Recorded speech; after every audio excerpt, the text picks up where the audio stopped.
నమ్మిక మాత్రం ఉంచండి అంటున్నాడు. భయపడొద్దు, నమ్మిక మాత్రం ఉంచండి. ఆ నమ్మిక లేకుండా పోయింది ఈరోజు చాలా మంది జీవితాలు. యేసయ్య ఒకానొక సందర్భములో లాజరు చనిపోయిన 4 దినాలకి వెళ్ళిన తరువాత అందరిలో లేకపోయినా సరే మరియమ్మలో విశ్వాసం ఉంటదన్న ఒక ధైర్యంతో వెళ్ళాడండి.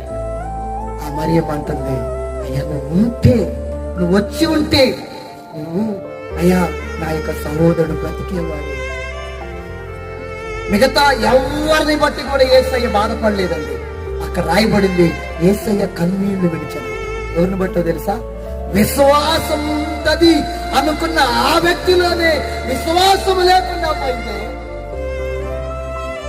ఈరోజు బయటున్న వారిని బట్టి కాదు దేవుడు బాధపడేది. ఆయన సన్నిధికి వచ్చు, ఆయన మందిరానికి వస్తూ ప్రార్థన చేసుకుంటూ వాక్యం వింటున్న నీలో ఆయన మీద సరియైన విశ్వాసం